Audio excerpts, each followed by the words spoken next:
Orang yang menyambut beliau, kalau dia masih ada ikatan dinas, maka beberapa hari ini kita lihat orang itu dihukum dari jabatannya. Orang yang mengupdate status kalau menulis nama beliau, maka Instagramnya akan diblokir. Hanya menulis namanya saja, maka Facebooknya akan ditutup. Orang menjadi takut untuk menjenguk beliau, kecuali orang-orang yang takutnya sudah dihabiskan hanya untuk Allah Subhanahu wa Ta'ala. Apa dosanya? Apa salahnya? Berapa triliun negeri ini pernah dirugikannya? Berapa sumber daya alam, minyak, batu bara, nikel, uranium yang pernah dijualnya ke luar negeri? Berapa BUMN perusahaan yang pernah dijualnya aset-aset negara? Ada yang pernah dia jual? Dia hanya mengajak anak muda yang selama ini pencandu narkoba menjadi bertaubat kepada Allah. Dia hanya membangkitkan semangat anak muda yang selama ini berzina menjadi orang-orang yang takut kepada Allah. Dia hanya mengajak mereka yang memakai baju hitam, pakaian hitam, merubah menjadi pakaian putih. Mereka berusaha untuk memutihkan catatan amal baik mereka di hadapan Allah. Dia hanya menyadarkan umatnya supaya sadar bahwa politik itu penting. Angkatlah pemimpin yang adil dan amanah. Dia hanya sedang mengajak umatnya supaya jangan memilih pemimpin kafir. Salahkah perbuatannya? Tidak. Dia tinggal negara demokrasi. Dalam dunia demokrasi, siapapun berhak untuk mengajak menyuarakan kebenaran. Dia tidak melawan sultan, dia tidak melawan ulil amri, dia tidak melawan siapapun. Dia hanya melawan ketidakadilan. Hari ini saya berangkat setelah sholat subuh menuju airport, naik pesawat. Setelah naik pesawat, naik mobil. Setelah naik mobil, jalan macet, saya mesti turun naik sepeda motor. Setelah naik sepeda motor pun juga tidak bergerak, jalan kaki. Akhirnya sampai kemari. Dalam hati saya berkata, celaka betul orang yang mengatakan kemarin katanya tidak ada akan menyambutnya. Sudah 3 hari, saya pikir 3 hari tidak ada orang lagi. Saya akan datang bisa duduk berdua dengan beliau. Saya tidak datang mau ceramah, saya tidak datang mau tausiah, saya tidak datang mau tablik akbar. Ternyata yang menyambutnya seramai ini, sebanyak ini, orang berjalan kaki, anak-anak muda berjalan kaki, orang tua, ibu-ibu duduk di pinggir jalan. Apa yang membuat mereka datang kemari? Satu, cinta. Lahu baru ni'aliha ahabbu ilayya wa asfali balwaha, kata Qais. Debu yang menempel di sandal Laila lebih dapat menghilangkan rasa sakit dan duka. Hanya cinta kepada Laila, apalagi cinta kepada zuriat Nabi Muhammad sallallahu alaihi wasallam. Andai engkau orang alim, andai engkau hafal kitab, andai engkau mengerti kitab kuning, banyak ilmumu, tapi ada kebencianmu kepada ahli bait Rasulullah sallallahu alaihi wasallam, hilang keberkahan ilmu. Andai engkau punya derajat seperti seorang wali, andai engkau diangkat Allah sebagai wali, maka jatuh derajat kewalianmu hanya karena kebencianmu kepada ahli bait. Apa kata Kiai Haji Maimun Zubair? Ahli bait itu seperti Quran yang lapuk. Andai ada ahli bait itu yang nakal, yang jahat sekalipun, dia tetaplah seperti Quran yang lapuk. Quran yang buruk, andai titiknya sudah tidak ada lagi, tak akan mungkin kau akan buang. Kau tetap juga akan jaga dia, kau akan cium dia. Kenapa? La yamassuhu illal mutahharun. Allah yang mensucikan. Seorang sahabat Nabi disuruh membuang air bekas daripada bekam Rasulullah SAW. Buanglah ini, kata Rasulullah.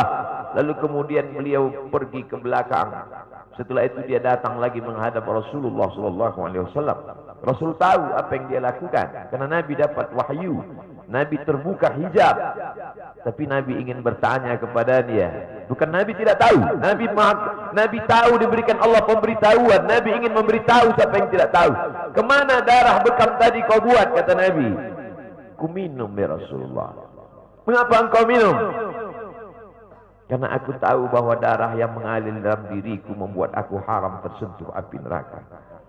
Mengalir darah itu dari dia kepada Sayyidatuna Fatimah, dari Fatimah kepada Sayyidina Al-Hasan, dari Sayyidina Al-Hasan ada juga kepada Sayyidina Al-Husain, dari Sayyidina Al-Husain kepada Sayyidina Ali Zainal Abidin, dari Zainal Abidin kepada Sayyidina Muhammad Al-Baqir, dari Sayyidina Muhammad Al-Baqir mengalir darah itu kepada Sayyidina Ja'far Sadiq, dari Ja'far Sadiq mengalir kepada Sayyidina Ali Al-Uraidi, dari Ali Al-Uraidi mengalir darah itu kepada Sayyidina Muhammad An-Naqib, dari Muhammad An-Naqib mengalir darah itu kepada Sayyidina Isa sampai kepada Sayyidina Ahmad bin Isa Al-Muhajir, lalu kemudian darah itu mengalir kepada Imam As-Saggaf, Al-Idrus, Al-Haddad, Al-Attas, dan salah satunya adalah bin Syihab, dan salah satu dari zuriat bin Syihab itu adalah Sayyidi Al-Imam Al-Akbar Al-Habib Muhammad Rizik Syihab.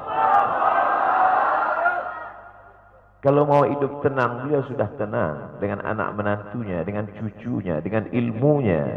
Beliau meraih gelar LC dari Universitas Imam Muhammad Ibn Saud. Dia cukup dengan majlis-majlis maulidnya cukup. Mengapa dia bersusah payah? Mengapa dia mesti kena fitnah? Dia hanya mengikut darah Sayyidina Al-Husain. Kalau mengikut Sayyidina Al-Hasan lembut, mengikut Sayyidina Al-Hasan lembut sentuhannya. Maka para ahli bait ini mengikut dua aliran, Sayyidina Al-Hasan dan Sayyidina Al-Husain. Kedua-duanya saya cintai. Habaib yang mengikut Sayyidina Al-Hasan, saya datang, saya cium tangan mereka, saya bersilaturahim, lembut gaya mereka. Tapi mereka semua mengajak untuk mencintai Sayyidina wa Maulana Muhammad sallallahu alaihi wasallam. Tapi ada yang seperti Sayyidina Al-Husain, menggelegar suaranya, dia hunuskan pedangnya untuk musuh-musuh Allah. Keduanya adalah sama-sama diridhai Allah. Innal Hasan wal Husain sayyida syababi ahlil jannah. Yang mencintai Sayyidina Al-Hasan, mencintai Sayyidina Al-Husain, yang mencintai zuriat mereka, keturunan mereka, maka dengan cinta itu bekal kita menghadap Rasulullah sallallahu alaihi wasallam. Andai aku dihadapkan nanti menghadap Allah, tahajudku tak sebanyak Imam Ahmad bin Hanbal, 300 raka'ah fil yaumi wal lailah, 300 rakaat sehari semalam. Andai aku dihadapkan kepada Rasulullah SAW, maka jihadku tidak sebanyak Sayyidina Khalid ibn Walid. Setiap jengkal kulitnya, setiap tetes darahnya tak lepas daripada tebasan tombak, anak panah dan pedang. Andai aku dihadapkan kepada Sayyidina Maulana Muhammad SAW, amalku tak sebanyak Abdurrahman ibn Auf. Lalu apa bekalmu, hai Abdul Somad? Adakah ceramah-ceramahmu itu bisa kau jadikan bekal menghadap Allah? Tidak.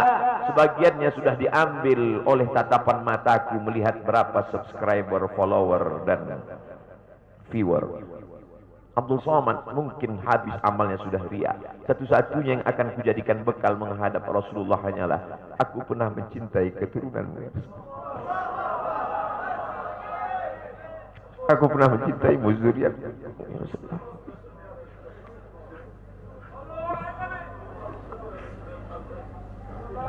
Wahai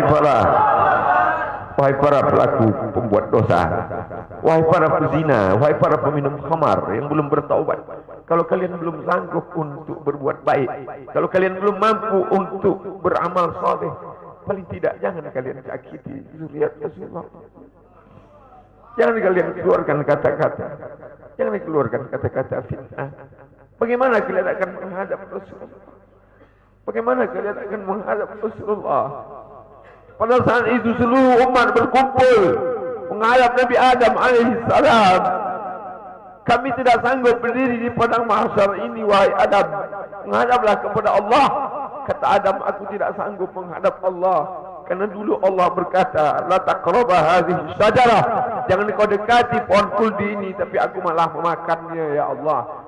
Mereka datang menghadap Nabi Nuh alaihissalam. Kata Nabi Nuh, aku tak sanggup menghadap Allah. Karena anakku durhaka. Sa'awi ila jalalin ya'simuni minal ma'. Aku akan naik ke atas bahtera perahu yang bisa menyelamatkan aku dari air.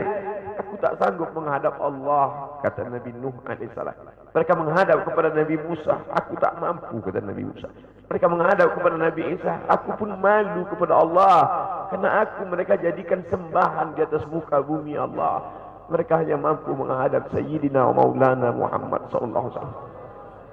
Wahai para peminum khamar, wahai para pezina, wahai para pelaku dosa, kalau kalian belum mampu beramal soleh, belum mampu bertobat, paling tidak jangan kalian zina zuriat Rasulullah SAW. Bagaimana kalian akan menghadap Rasulullah?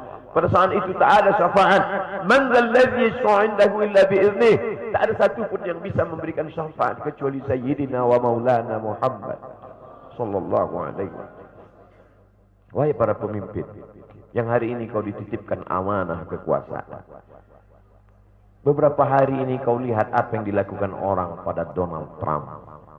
Kurang hebat apa lagi Trump? Negara adidaya, kekuasaan, kaya raya. Tapi ketika kekuasaan itu diambil oleh Joe Biden, kita pun malu melihat video ejekan-ejekan itu. Kalau hari ini kau punya kekuasaan, saudaraku, sampai masanya kau juga akan mengalami seperti yang dialami oleh Trump. Jabatan itu dicabut Allah Ta'ala. Saya masih melihat video bagaimana Bapak Susilo Bambang Yudhoyono sampai ke Pekanbaru beberapa tahun yang lalu. Di depan balihonya disobek. Beliau jenderal, ganteng, punya partai. Tapi setelah kekuasaan itu tak ada di tangannya, difitnah, dibuli, balihonya disobek. Bagaimana agaknya ketika tiga hal itu tak ada pada diri kita. Tidak jenderal, tidak ganteng, dan tak pula punya partai. Fa'tabiru ya ulil absar. Menangkap ikan di Bukit Selasih. Demikian, terima kasih. Assalamualaikum warahmatullahi wabarakatuh.